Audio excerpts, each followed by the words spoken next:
Good evening. I'm Mary Letting, and I would like to welcome all of you who knew and worked with Mollie Gregory to this special memorial celebrating her life.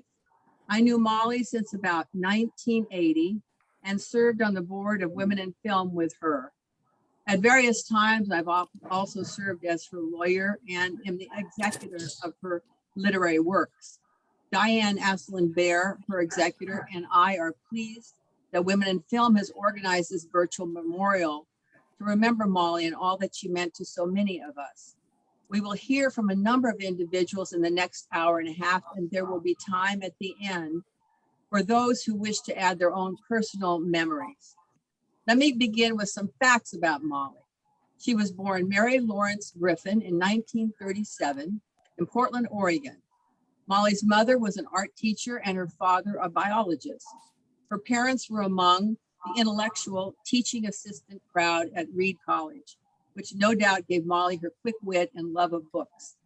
Her parents divorced while Mollie was young, challenging the family finances, but she nonetheless graduated second in her class at the private Catlin Gable School, where her mother taught art.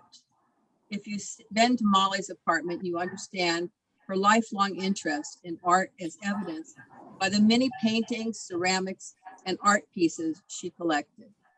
She graduated from Carnegie Tech and went on to get a master's at NYU Film School, where she got her first film writing job. She started her own film company at a time when only 3 women had done such a thing, and went on to produce 20 to 30 documentaries. She wrote more than a score of TV programs, 3 produced features, and taught numerous courses at colleges across the country. She wrote a book about her experiences, Making Film Your Business, and it changed her life. She went on to publish numerous fiction and nonfiction books and to become an authority on women and Hollywood. Being a writer, Mollie's apartment was strewn with drafts, notes, slips of paper, all sorts of thoughts and inspirations that came to her vibrant mind. One 3-page typed item headed MG's Life Accomplishments is a telling synopsis of who Mollie was.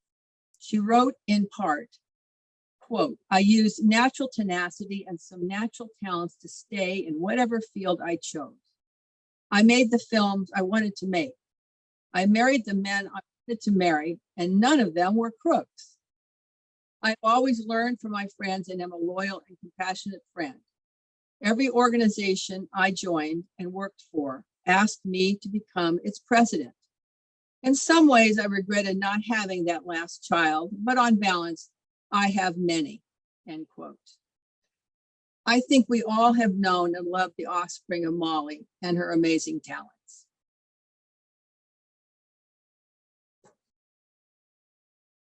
And when the slideshow is over, I'm going to offer a toast to Mollie the way she taught me to. Red wine over ice. Hopefully you can hear the clinking of the glass.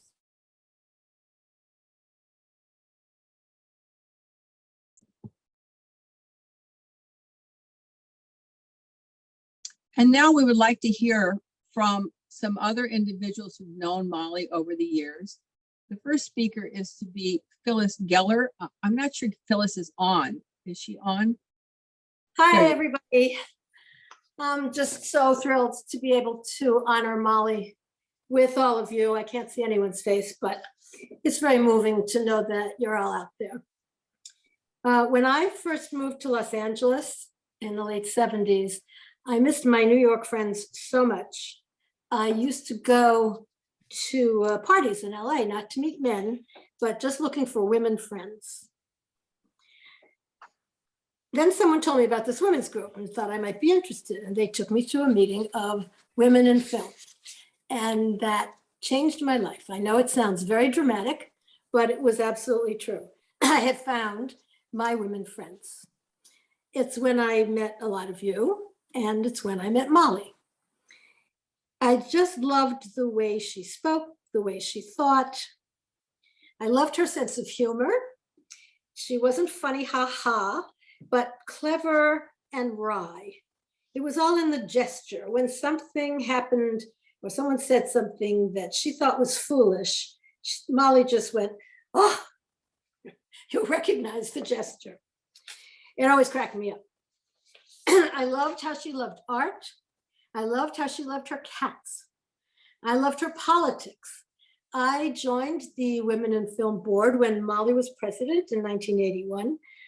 Under her leadership, we tried to deal with significant issues facing women in the industry, like violence against women in movies. When I was president the next year, Mollie helped navigate our tax status so we could testify in Congress. We weren't supposed to do anything political, but she found a way to send Mary Letting to Washington to be on the hot seat in Congress, trying to protect these sin fin rules, which were about to disappear and which were necessary for independent women producers. So here's to Mary and Mollie. Once Mollie and I both joined the Women in Film Foundation, we kept brainstorming. We were trying to think of the most concrete, practical thing that we could offer women who were just getting started, particularly those who wanted to direct. As Mary said, Mollie always paid attention to the statistics, the surveys. She knew what was going on, and directing was the big roadblock. You had to have something to show. That was the phrase. They wanted to see a film you'd already made, but of course no one ever let you make a film, so you couldn't have something to show, and it was the perfect catch-22. So I thought it would be great if we could give finishing grants to struggling filmmakers. Now, I was the poor cousin. I was the nonprofit girl from PBS, and I knew how much a little money could mean. And so did Mollie and our dear friend Diane. They both came from the world of independence. So the three of us laid out some parameters and we cribbed some submission forms from CPB, and the Film Finishing Fund was born. And over 35 years, that fund has helped hundreds of women, another of the many legacies of Mollie Gregory. And can I interrupt only in that we have like a 2-minute limit? So if you're near, sure did it. I great. thought it said 5. Okay, sorry. I just got to finish up. At the time, not everyone really saw the point because we were talking to another board member, our friend Annette Wells, and she was the senior executive at Universal. She did not comprehend how $2,500 could get any film finished. She said, I could put that on my expense account for lunch. And Mollie went, right? So who was ever as wise, as observant, as clear thinking, or as warm and generous to her friends as our Mollie? I will miss her and treasure her memory always. Thank you, Phyllis. And next I'd like to introduce Brant Legg to speak about Mollie. About 2 minutes, please. Okay, you know, I really don't remember a time when Mollie wasn't part of our family. She met my father more than 50 years ago when he recruited her to join the International Quorum of Motion Picture Producers. He was president, and later Mollie was elected the group's vice president. She also became friends with my parents. And when my father died suddenly at age 40, she guided my widowed mother through the male-dominated business side of non-theatrical films, teaching her, promoting her, and generally keeping her out of trouble until my mother became the executive director of IQ. Mollie was always there for us during those years following my dad's death.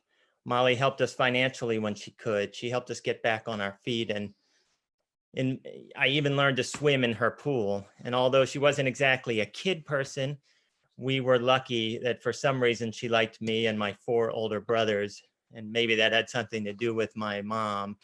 But I wrote my first letter, I think, to Mollie when I was 9, and we corresponded regularly for the next 45 years. And as a teen, I entered the business world, and I wasn't being taken seriously. And the man I was working with, I noticed he had a copy of Making Films Your Business on his coffee table. It was full of bookmarks and highlights. And I casually said, "Oh, you've got Mollie's book."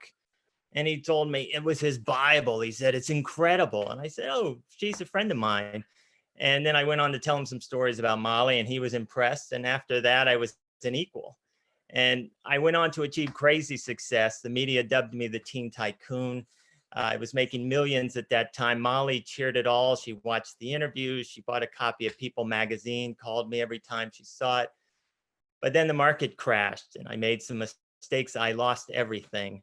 And Mollie's novel Triplets came out around those times with a sort of a big media splash. She came to DC to see us, and she was on top of the world when mine was crumbling. And when my life took a hard turn in that period, and I lost a lot of fair weather friends, Mollie was at her most loyal. She wrote the judge and begged for leniency for me. When I received a 1-year sentence and I was 25 years old, she said, "This is not the end of your story. One day, not too far in the future, you will look back on this and you will realize it was just another chapter." And then she added emphatically, and I'll never forget her words. She said, "You have to know this is not the end of you." And then she sent me books when I was in prison. Some were hers, some she wanted me to read. She wrote me letters reminding me I wasn't a failure. She never let me go. And after my release, I wrote a manuscript about that time as a teen tycoon in prison, and she critiqued it with her harsh pen. And she taught me more about writing than I'd ever learned from anybody else. And eventually, when I became a successful author, she had already gone tirelessly through my first few books, line by line, taught me even more. And one day we wound up at the same university author convention, both presenting. And she became a friend of my wife over the years, both strong, independent women. And then I got to see her connect with my own son through their mutual love of cats. And they exchanged letters just as Mollie and I had at his age, because he was another one of the lucky ones that Mollie liked. What a great woman. And I'll miss you, Mollie. Thank you, Brant. I appreciate your remarks. Next, we'd like to hear from Ellen Geiger. Well, I'm very moved so far, and all I want to do is say what she said and what he said, because really there's nobody like Mollie, and I just have to add that she also occupied a unique place in my life. She was a constant through my career, almost from the very beginning to today, and I count her among the handful of people who truly changed my life. And I was lucky to call her both mentor, friend, and client. In the early 80s, I don't remember exactly what year, she and Phyllis Geller invited me down from San Francisco to screen a film I'd worked on called The Life and Times of Rosie the Riveter for Women in Film. And that led to my moving to LA and spending 6 years at public television at KCET, working with Phyllis. It also led to an invitation to join the remarkable Film Finishing Fund. I remember spending countless claustrophobic hours in a small room piled to the ceiling screening VHS tapes, but we did end up funding some great projects. Random anecdote about the Film Finishing Fund. I don't know if this was Mollie's idea, but she was there. And attendance had been dwindling for several years at the annual Finishing Fund fundraiser. One year, to increase turnout, we were able to hold the event at Joan Crawford's former home. It wasn't that long after Mommy Dearest, and the place was packed to the rafters with people dying for a glimpse of Joan's closet. It taught me an invaluable lesson about marketing that Mollie never let me forget. Somewhere in there, my relationship with Mollie, who was ever generous with her time and advice, blossomed into a true friendship.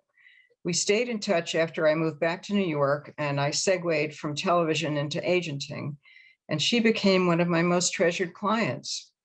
I had the honor of representing her for her last book, Stunt Women, The Untold Hollywood Story, which is a magnificent labor of love, really, that she spent years on. And it was made into a documentary by another of our tribe, the indomitable Marion Rosenberg, who I believe is here tonight as well.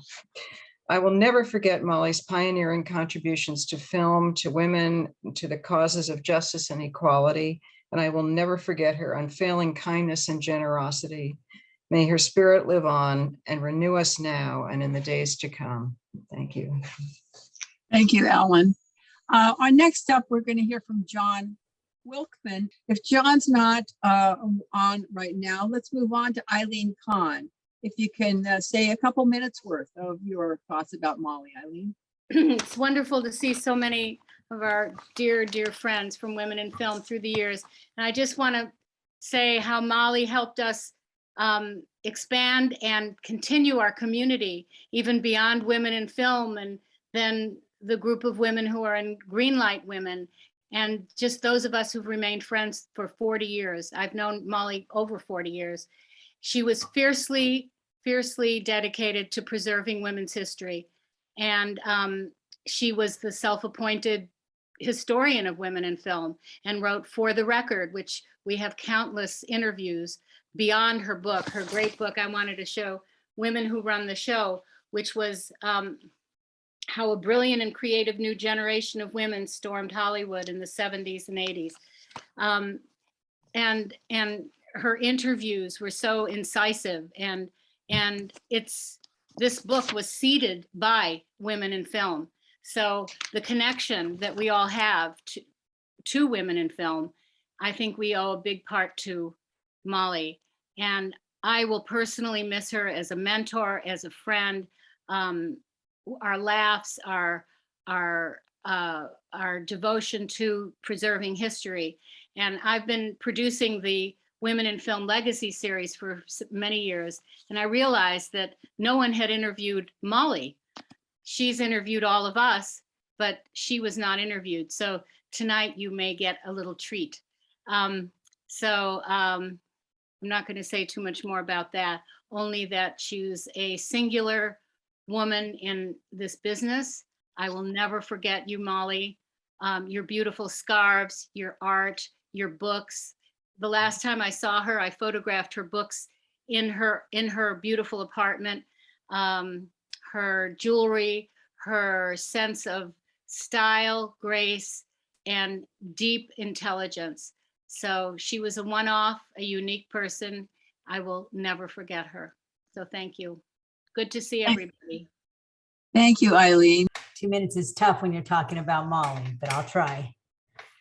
So I guess I've known Mollie for more than 25 years. She knew me when I was just an assistant to a broker, and then when I became a junior stockbroker, and then finally a partner with my brother Brian, who also knew Mollie quite well.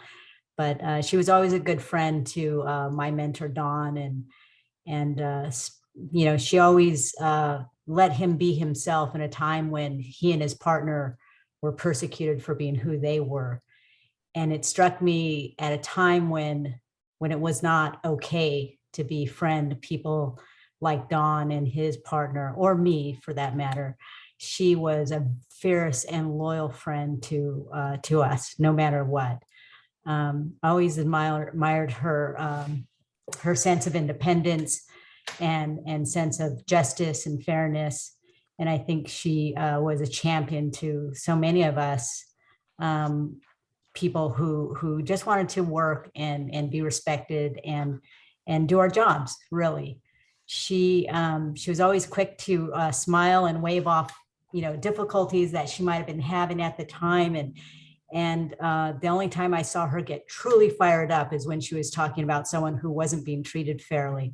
And then all of a sudden you really saw the fire in her eyes show up, and she really got upset and just so passionate about what she needed to get done about this. And she'd write notes and feverishly with all these pieces of paper, she'd write notes about, I'm going to have to look into that. And she did. She eventually did. The last time I saw Mollie, we took her out for her birthday belatedly, and my partner Donna and I loved having dinner with Mollie, and she loved talking to Donna, who's a cinematographer in this business where women are having a rough time always, especially as cinematographers. So I always appreciated that she showed such interest in Donna and talked about, you know, how proud she was of her and all the things that she could accomplish. I'm forever grateful for knowing Mollie, and I could go on and on, but I know there's lots of people to talk about. So some things I learned from Mollie was be true to your beliefs and integrity above all else. And lastly, vodka belongs in the freezer. And this is to you, Mollie. My vodka just came out of the freezer for you. Cheers. And I'm having my wine on ice. Thank you, Sinai. Now I'd like to Diane Aslan-Bear, who will say a few words and continue on with the event.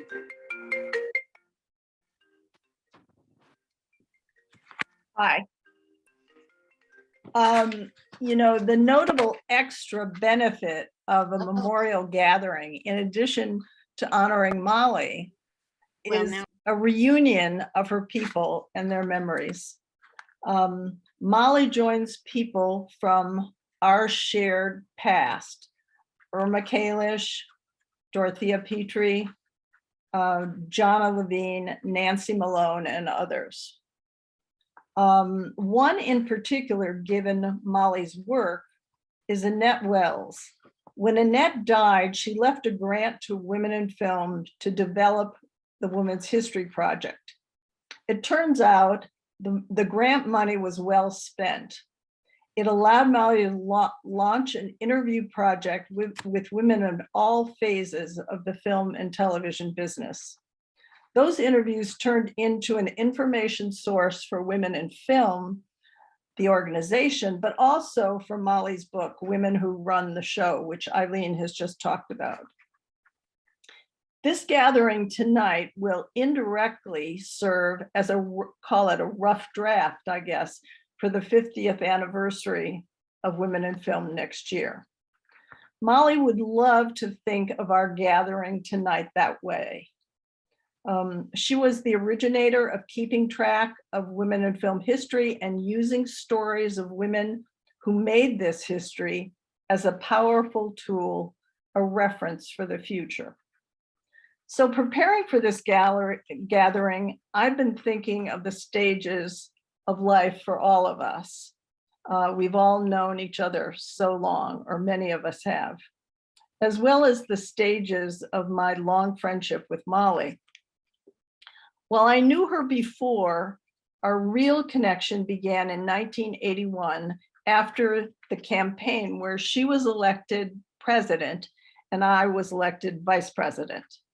So after all the election stuff calmed down, the two of us had dinner at Butterfield's. Remember that old place above the Hollywood Hills or around in the Hollywood Hills? Anyway, we looked forward to our newly elected jobs, but we also became friends. And so in the years that followed, we worked together on some television projects, plus she shared personal events with my family. Way before Zoom, I have fond memories of what I'll call after board meetings. Some of us would retire to a local bar just to keep talking. Out of those after gatherings, and Phyllis has referred to them, came ideas for a national women in film organization with connections cross-country. The foundation, a place where former presidents and board members did not go to die, but actually went on to keep working for women in film goals. And also notably the Film Finishing Fund. And we're all proud of the many film projects that benefited from those grants. As we know, Mollie was prolific. Some of us have a big file in our possession of Mollie's writings. Mary Letting and I have a high stack, not only of drafts of her work, memos about projects, letters about friendship, but also her will. She wrote many versions. She was a writer to the core, so some energy went into preparing for an evening like this. Though she rewrote frequently from way back to 2004 to finally 2017, nothing too much changed in her approach or her list of friends like all of you to be notified of her passing. Here's a note she wrote to me on one draft, quote, Sorry to send this again. I hope you don't have to read it for a few years. Mary just reworked it. Mollie dealt with many medical issues, particularly since 2007. Breast cancer, a broken hip, allergies to medications, and finally Alzheimer's. Her medical conditions and limitations were interwoven with her love of writing. She sometimes handled doctors and the medical establishment with humor and with a feminist point of view. In 2013, here is an edited version of a note she wrote to me. Quote, "If I end up in the ER, I'll like to have everyone working hard to save me, rather than slacking off because I'm a female or an elderly person. So I'll tell them I've written books, had prominent positions in women in film, the WGA and Penn, and that my books have been translated for readers in Israel, Japan, and Norway. Now I imagine then that the doctors will try a little harder to bring me around. And here's an idea. Send my body to UCLA Medical, then throw a party with good music and good wine," unquote. So I want to say that, by the way, UCLA Medical did receive Mollie's body for research in March. Mollie related to a quotation about writing from Charles Dickens in his letters to Mrs. Winter. And she often sent me a copy of this. So here's an edited version. "I can hardly expect you to understand the restlessness and waywardness of an author's mind. You say it's only a half hour, an afternoon, a dinner gathering, but the mere consciousness of an engagement will sometimes worry me a whole day. These are the penalties of writing books. I am grieved if you suspect me of not wanting to see you, but I can't help it. I must go my way, whether or no," unquote. So we will now recognize a few more speakers. Excuse me, Diane, I inadvertently overlooked a speaker that was scheduled earlier. If we could interject. Yes, now. was it? Marie Cheatham. Marie Cheatham was scheduled earlier, and I was drinking too much, I think. Marie, could you Okay, turn on? well, let's recognize Marie Cheatham right now, but I'd like to promo something right now. And that's thanks to the interviews of the Women in Film Legacy Project, Mollie will close this evening on video from October 25th, 2007, 15 years ago. So thanks to Eileen, we have that video to close our program after a few more speakers. So let's, Marie? Yes. You're up. Yes, thank you. My husband and I moved into the Talmadge, that wonderful building that was built for Norma Talmadge in the 30s. And I met Mollie there. I actually met her in the laundry room. And if you can imagine this building that was so eccentric and so beautiful, but the laundry room was like the dungeon. And we were folding our smalls. And I had a long career as an actress and she a writer. And she looked at me and she said, "It's come to this." So I knew I loved her and I loved her sense of humor. We both loved our cats, and she had a little platform that she had built out from one of her windows. And she put bird feed on it. Bird seed, and the birds would come and feed there. And on the interior, she had a table sitting there, and her cat would sit there and look at those birds. And she called it Kitty TV. And she was kind and generous, but she was truthful. Every time that she saw a television episode I had done, or my husband had released a new album, we always waited for her comments because they were pithy in the greatest meaning of that word. Wonderful, generous, humorous, but always truthful. And when she was writing women who were on the show, she knew I had worked with Joanna Lee, and both in New York and in Los Angeles. So I introduced them together, and it turned out to be a good interview, and it was included in the book, and I was very happy about that.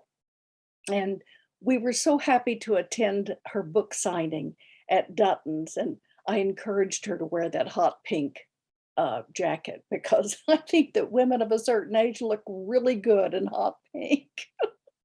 And one time we had moved out of the Talmadge, and I had just attended a celebration of life of my manager, Yvette Schumer, and who was a dear friend and mentor. And I was passing the Talmadge, and I called Mollie and said, "It's a funny old life." And she said, she heard in my voice that I sort of needed a friend. She said, "You come on up here." And she stepped away from her desk. And, you know, when she was writing, she would put papers on the floor out when she was organizing the things that she'd done. And she stepped over those papers and took time out of her writing to talk to me. What a generous, generous woman, and kind. And it's come to this. Thank you.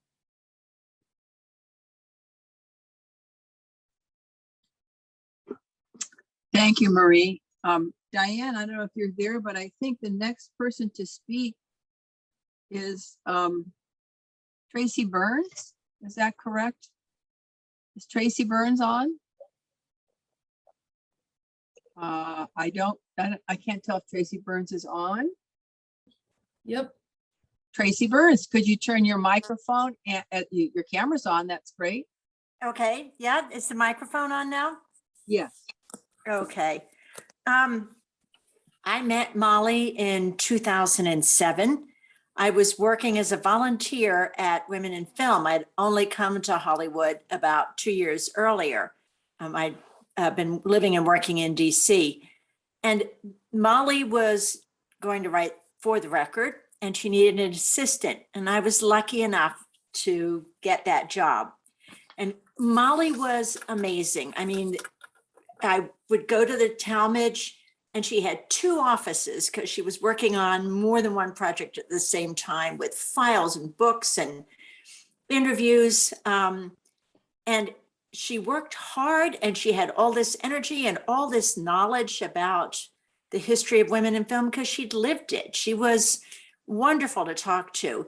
And after the end of the afternoon, when, you know, an afternoon of typing or filing, usually with Fletcher, her cat, sitting on the back of my chair, Mollie would put out wine and snacks in the dining room, and we would get to sit there and chat about politics and movies and writing and what was going on with women in Hollywood right then. She was fun and she was funny. And yes, Phyllis, I remember that gesture of, you know, when something just amazed her with either its stupidity or its silliness. She was, I mean, she had so much knowledge and so much energy and enthusiasm for whatever she was doing. She did love her wine. So we did also bond over cats, because I've got a couple, as did she at the time. She had 2. It was funny. There was one time when I had come over and I said, "Mollie, I'll make you dinner. Do you have an oven pan, you know, so I can make this, the fish?" And she said, "Oh, I never used it." All the time that she'd lived in that apartment, and she'd never used the oven. So instead, she introduced me to the Bounty. And it was so much fun to go out with her. And I'll always remember her that way, with her jaunty cap and her scarves and her, you know, black pants, you know, which were so slim. And she always looked so put together and so New York. I will miss her a great deal. It was a privilege and a pleasure to have known her. Okay, Tracy, thank you so much. The next speaker is Marion Rosenberg. I don't remember exactly when I met Mollie. It would have been sometime in the 90s, but I do remember that I took an instant liking to her style, her taste, her talent, her total devotion to all things women in film. This latter involved her as Women in Film's official historian, a task which she took on with conviction and vigor. We became good friends, often meeting for coffee or something a little bit more grapey, mostly at Ray's Stark Bar at MoMA, whose pizza she really enjoyed. I'd read Women Who Run the Show, which became an invaluable reference for me, and the concept of a book about stunt women in our industry seemed a logical follow-up. I learned a lot from the book, which Mollie had embellished with her scrupulous research and typical wit. Shortly after its publication, I was driving back home from a visit to Mollie with my good friend and colleague, the great Deborah Miller, when Deborah mentioned that early in her career, she'd worked in the documentary area. Why not a documentary about stunt women? We basically had the whole script. We got together with producers Michael Gruskoff and also longtime Women in Film member Stephanie Austin. We got the motion picture rights and we were off and running. I know Stephanie's on here, but she's asked me to read these brief comments from her. Women in Film was organized about the same time I moved to Los Angeles, and I joined early on, and that's when I met Mollie. She was a fierce advocate for women and a kind and friendly face when I was trying to find my footing in a sometimes viciously competitive world. I'm so proud that we produced the documentary based on her book, but awfully sad that she wasn't able to take a bow and get the credit she deserved for her remarkable career. Thank you for those words, Stephanie. Many years ago, when I was heavily involved in Women in Film's mentoring program, April Wright was my very first mentee. April subsequently became a successful documentarian. So when I approached her to direct a filmed version of Mollie's book, she jumped right in. April couldn't be on this Zoom, but she has asked me to say these few words for her. I met Mollie when I was the foundation manager at Women in Film for the Women in Film mentoring program, sorry. She was always a firecracker, very passionate about moving women forward. And part of that for her was documenting their history in multiple books, including Stunt Women, The Untold Hollywood Story. The detailed research in her book provided the basis for our documentary. As I reported in many interviews about the film, we were looking at the history and struggle of stunt women, but it is actually the story of all women in Hollywood and the continued fight for equality on screen and behind the screens. So thank you, April, for those words. Just as an aside, when we released the documentary, which was unfortunately during the pandemic, Women in Film hosted a screening and a Q&A on Zoom. And it was amazing that Mollie really got it together and was included in the Q&A, and she was absolutely wonderful. So I do hope that Women in Film has kept that and it's available online for anybody to see. She was truly remarkable. So it is fitting that Women in Film should host this memorial to Mollie. She devoted hundreds of hours to recording its history, and we should all be grateful to her contribution to women's history in general. Let's not forget, Women in Film wasn't born yesterday. It lives on because of women like Mollie, who documented its genesis for future generations. Thank you, dear Mollie, for who you were and what you accomplished. Thanks, Marion. The next person to comment is Debbie Bossy. I know she's on here someplace. There you are. Yeah, hi, everybody. In preparing for tonight, I was reflecting on when I first met Mollie and how we became friends. I knew we had met when I became a member of the Women in Film Foundation Board, but I had a specific memory of really talking to her for the first time during one particular outing. I couldn't remember the exact year, so I took a look at some of my old calendars, and there I spotted it, Saturday, June 25th, 2005. And the calendar literally said, WIF storage clean out, bring hand truck, tables, and chairs. That was the day I first struck up a conversation with Mollie. A handful of us were there that morning, going through the old Women in Film boxes, in part, I believe, to start pulling materials for the UCLA Women in Film collection, as well as gather materials for Mollie to do an oral history of the organization. As I was one of the newer and younger members of the board, I really sensed Mollie taking me under her wing and making me feel comfortable amongst this incredible group of accomplished women. We really connected that day amongst the dusty boxes of history, and over all the years that followed, we would find the time to connect for lunch, dinner, or over a glass of wine at her amazing apartment, which many of you have spoken about tonight. At some point, Mollie mentioned the antiquated way in which she was recording interviews and then transcribing them from tape. I let her know there was an easier way to do that these days, and I had a small digital recorder donated from a post-sound company I had worked with. I spent some time showing her how to use it, and she was thrilled to be able to save all of her interviews to her computer at last, so I was happy to help her out that way. I recall taking her to dinner downtown to celebrate her turning in the finished Stuntwoman book. She was proud, but humble and understated, and it wasn't until I saw it in print that I realized what an amazing accomplishment and labor of love that book had been for her. I don't know any other person that would have taken that charge and delivered so perfectly. I considered Mollie one of my so anyway friends, meaning I could be buried for months on a film or she busy with her writing, and when we would finally see each other again, it was as if we were picking up mid-sentence with so anyway. The last time I saw Mollie was before we were all thrown into isolation due to COVID. I picked her up for a lovely so anyway breakfast, and afterwards we spent some time looking at art and old books in her apartment.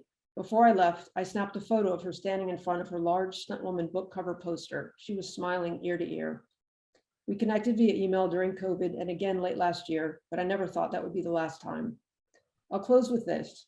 After we met, I went online and bought a few of her early novels. One of them was Triplets, in which she inscribed for me the following: a good reader is as hard to find as a genuine spirit, and you are both. Mollie Gregory exemplified a true, genuine spirit, and she was a smart, caring, and witty woman. I am lucky and more enriched for having known her. Thank you for letting me speak tonight. I appreciate it. Oh, thank you, Debbie. Each person adds a detail that makes us miss her even more. The next speaker, Alexis, I see you there. Do you want to speak right now? Sure. I want to thank you very much for giving me this opportunity to speak, and I've really enjoyed hearing so many wonderful testimonials, especially Marie's story about the origin of the hot pink shirt. Mollie Gregory affected my life and the lives of my students in many ways. As a professor in the Department of Cinema and Television Arts at California State University, Northridge, I loved having my students read in our Women as Filmmakers class, Mollie's empowering book, Women Who Run the Show, How a Brilliant and Creative New Generation of Women Stormed Hollywood. And it was fun also to share a book signing with Mollie at Larry Emden's bookshop in 2016 for her book, Stunt Women, The Untold Hollywood Story, and my book, or my co-authored book, Shooting Women Behind the Camera Around the World. But the main reason that I will never forget Mollie Gregory is because of an email that she sent me in 2005, in which she told me that my novel in progress, which was about a young woman who was determined to become a filmmaker despite the odds, was, quote, very worthwhile. I keep thinking about it and it's a pleasure. She wrote, don't give up. Because of Mollie's feedback and encouragement, I stuck to it over countless drafts. And many years later, my novel was finally published and won a Best Me Too Novel of the Year award. And in turn, as a screenwriting professor, recognizing the power of a few well-chosen words, I've been able to pass this kind of encouragement on to younger generations of writers. So thank you, Mollie Gregory, for teaching us tenacity, and may you rest in peace. Oh, thanks you, Alexis. Althea Brown is in behind one of these Right here. squares. Yes, I should. There you are. Okay, great. Mollie G. That was my nickname for her. And she seemed to perk up every time I call her that. I met her in Women in Film. She was an interesting character. When Mollie G was writing her novel, Equal to Prince, she told me it was about a family like the Barrymores and a Black family that was the equivalent. I said, wow, what a concept. So I challenged her. What do you know about Black people? She relayed a few experiences and then realized not much. So how do you plan to write about the Black experience and you know nothing about it, I asked. So my job as a friend was to fill her mind with things about Black life. Our first adventure was to go to a Black play at the Wiltern in Beverly Hills. We parked on the residential street around the corner from the theater. As we came around the corner, there were 3 men moving furniture into a building. 2 of them were Black, 1 was white. The Black men spoke and greeted me, and I greeted them likewise. Mollie and I kept walking. Her question, as expected from other cultures, do you know them? No, I answered. The play was lively with a lively audience. Going to a Black play with a Black audience can be an experience. After the play, we went to grab a bite to eat and discuss the play and experience. One question was, why would I speak to the men who spoke to me? So we acknowledge each other's existence by being polite and speaking. Sometimes it's just a nod. I tried to put her questions from the play into context and introduce her to the concept of band turnout. What? She said. Band turnout. What? Band turnout. Spell it. B-A-N-D, turnout. She realized she had much to learn. Several weeks later, I was helping her pack for a move, and she told me of her experience speaking to people at the grocery store and different places. Said she was not getting the same reaction that I had that night when the gentleman spoke to me. I told her she needed to be careful. It's a cultural thing.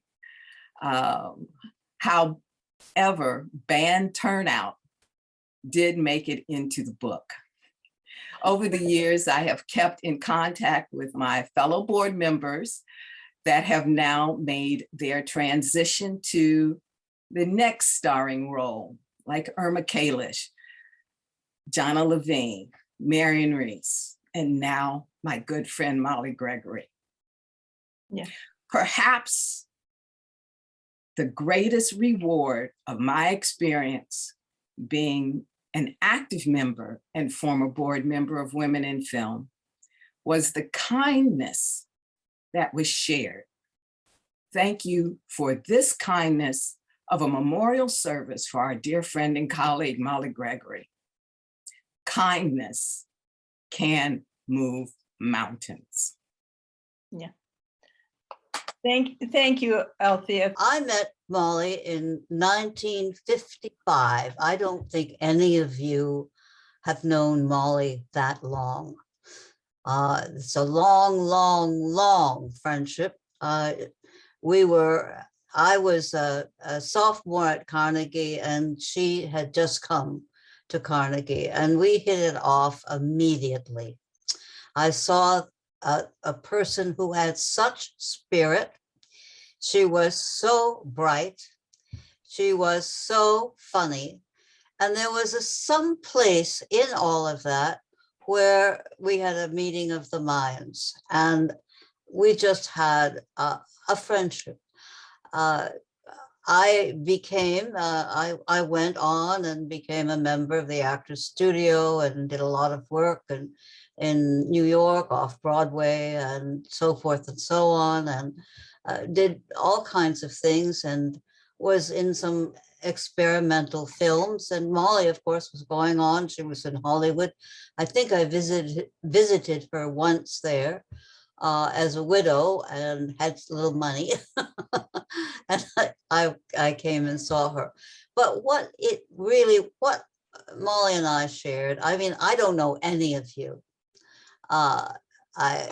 Mollie and I shared mostly a long distance relationship where we would talk on the phone for hours, and we would email each other. And then I began to realize that something was happening with Mollie.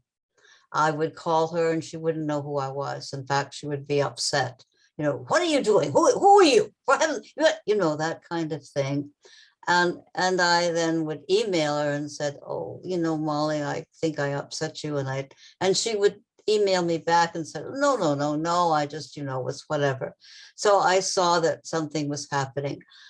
When I got this from, I think it's from Mary, I don't know who really, I did not know that Mollie died, and I was devastated. I knew that she was not well. I knew that there was something that was happening. You know, the least thing we did, the very, very least thing, because we were both very busy, was that we would call each other on our birthdays, and we would call each other at Christmas or whatever, email, and those things weren't happening. They just weren't happening. So I knew that she was really far away. But the friendship that we had from all of those years, I think it's like 70 years of friendship, that never, for me, and I think in the deepest part of Mollie, that never faded. So I could say, and do say, until she died, she indeed was my oldest friend, the friend that I had kept for 70 years. And I'm very proud of her, what she has done. And she is a person, or was a person who was so, she never gave up. She went for what she wanted, and she worked for what she wanted. And everything that she did had that. Her writing, she had a great discipline. We also shared our love of cats. That was it. And to tell the stories that we did about our cats. And that was something really special. And,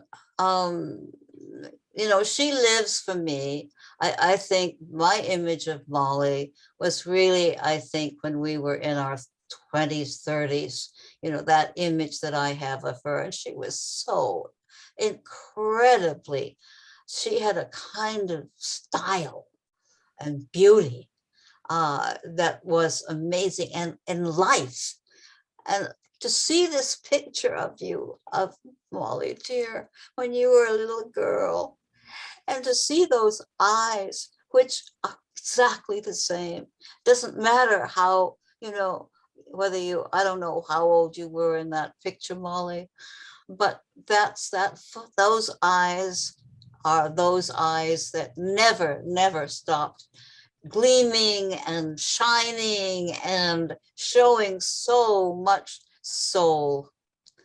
So not only was she a friend, she was a soul friend and a dear, dear, dear woman. And I am proud of her, and I'm proud of you all, because you're accomplishing great and wonderful things. So I love you. Bye. Wow. Gail, thank you so much. It's touching to hear people reflect on how long we've all known each other. And in your case, the longest time with Mollie. I think Iris Grossman is here. I had the pleasure of meeting Mollie when I was president of Women in Film.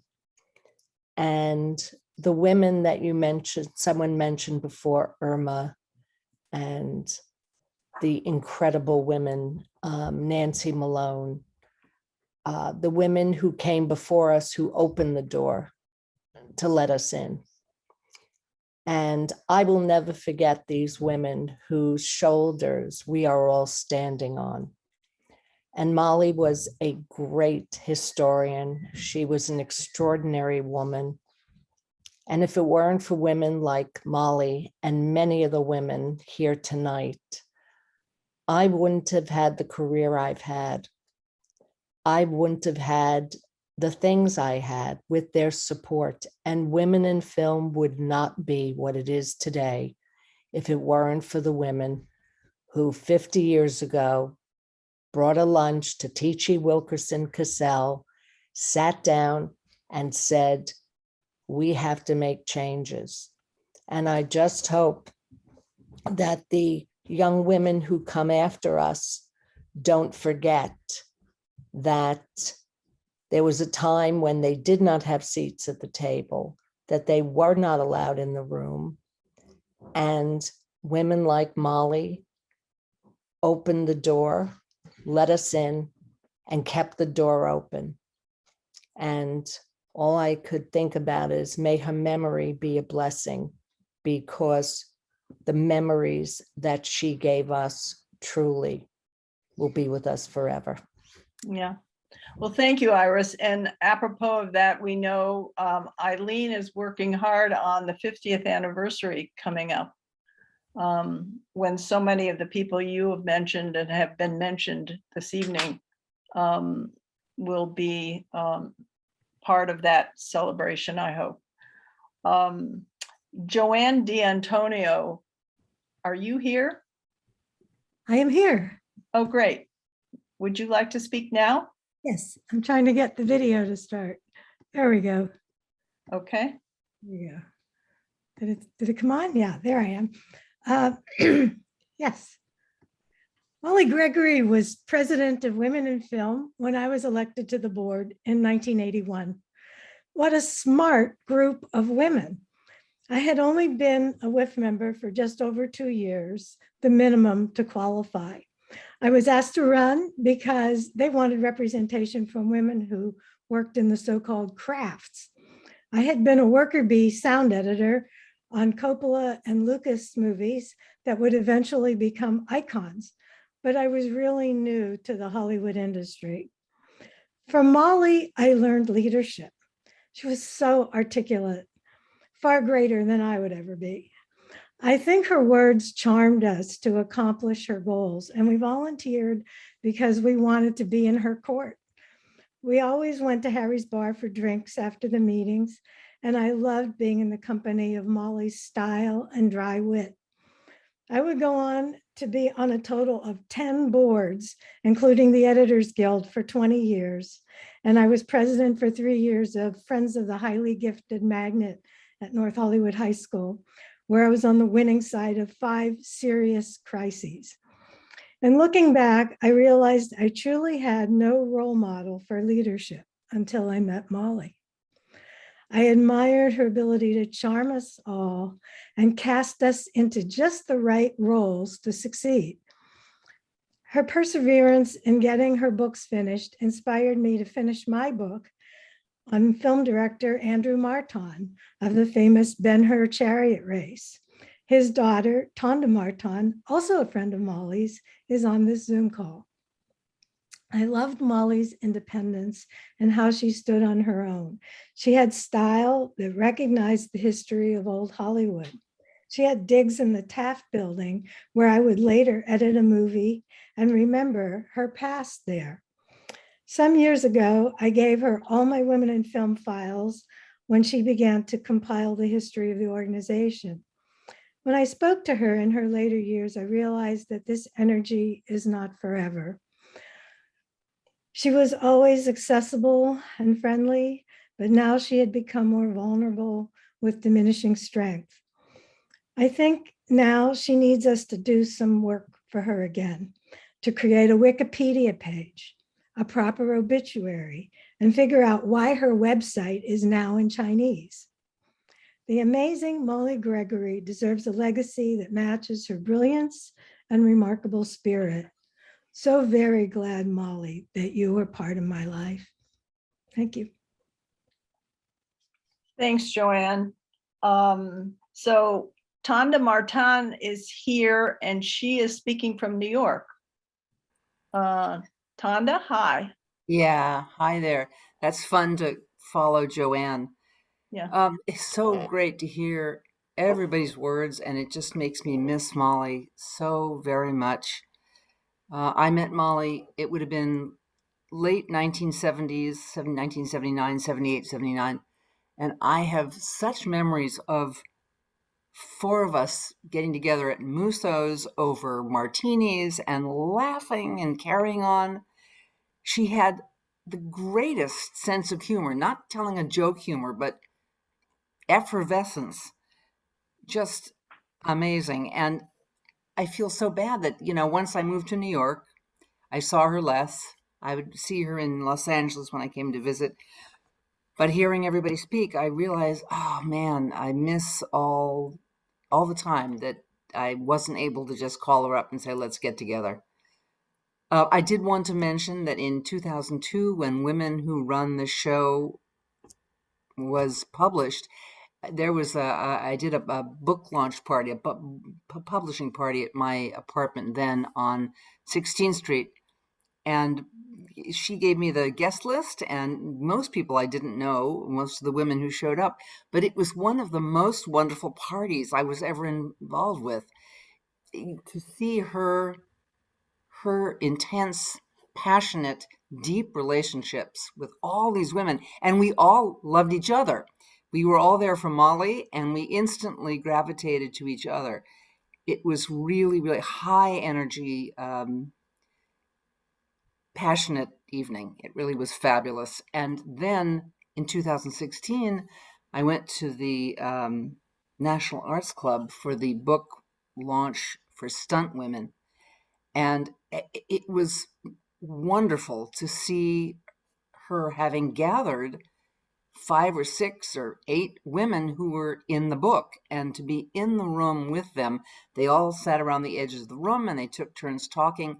And it was absolutely fascinating to see the collegiality between these stunt women.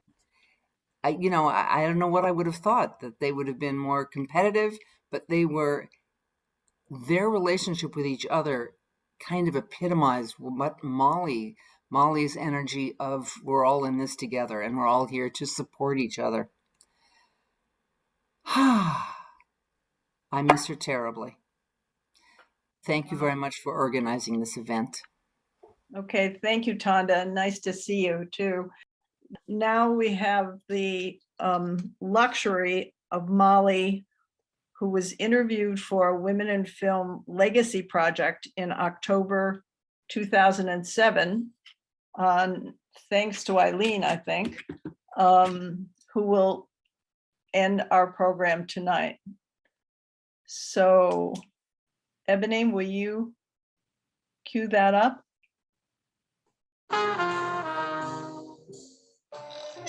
My father was a biologist. He didn't want to be a biologist. He wanted to be a singer. And when he gave in, I think he never quite lived again. I felt sorry for my father. My mother was an artist, a painter, and a sculptor. And thanks to my mother's persistence, we got scholarships, my brother and I, to our colleges. And they said, no, there are women directors. We have no women directing majors. You can't do that. And that was the very first time that I had ever been told by anyone that I couldn't do something because I was female. And I said, well, what major do I do? If I can't do that, I fought them for about 1.5 years and I lost. When I was forced to be a screenwriting major instead of a director, it bored me to death. But in Los Angeles, I had written all the films I had produced. I had written other people's films, and I had just written a film, a feature-length documentary that had been nominated for an Oscar. So out of that experience, and by being in Los Angeles, and by being suddenly a member of the Writers Guild, I determined to write the book that hadn't been written for students or for filmmakers. This would have been in 78. It's just plain old information that's so easy to get now. Where do you get things distributed? How do you budget? How do you write treatments? How do you do all this stuff? The first novel, it was a paperback, and then the first hardback was published in '86. The first novel was about the blacklist. It was called Equal to Princes. The second book was Triplets, people involved in films in Hollywood and in Rome. The third was Birthstone. The fourth was Privileged Lies. And there were a couple of others, but they're all about the business that I have been a witness to and have enjoyed so much. In the mid-90s, I was sitting in a Women in Film Foundation meeting. I knew what everybody did, but I suddenly realized it was a strange moment. I didn't know what anyone at that table, I didn't know where they'd come from, under what circumstances they had grown up. I didn't know why they had selected to do what they do, or whether it just fallen in on them. I suddenly realized that it was important to record a time when the tide shifted. In the 70s, everything changed legally and socially and professionally for women in this business and in other businesses. It all just changed. I put together a proposal, said, I think women in film should write a book about this history, which will evaporate once the women are gone. Women who run the show runs from 1970 through the year 2000. It's that 30-year slice of time which changed so much in the lives of lawyers, those in film and television. I interviewed women from assistant directors to studio heads, from gaffers to writers. It was a wonderful experience to run for president of Women in Film. I think it can be said in a way that I am impetuous. I'm certainly independent. I was trained as a child to be independent. I probably look reckless to some people. I'm writing a new book. It's a book on stunt women from 1909 to 2009. There's no book about stunt women at all. There are 12 books on stunt men. When you think about it, stunt people, stunt players risk their lives, and they do. They're very careful, they're shrewd, they know the risks, and so the people who do the stunts and why they do them, and particularly in this case, the women, seem to me to be a book worth doing. You must find a way to do what you think you do best. Because a life without doing what you do best or really want to do is so hard. If you can find it, what you do, and press forward and not quit, must never quit, then you got something.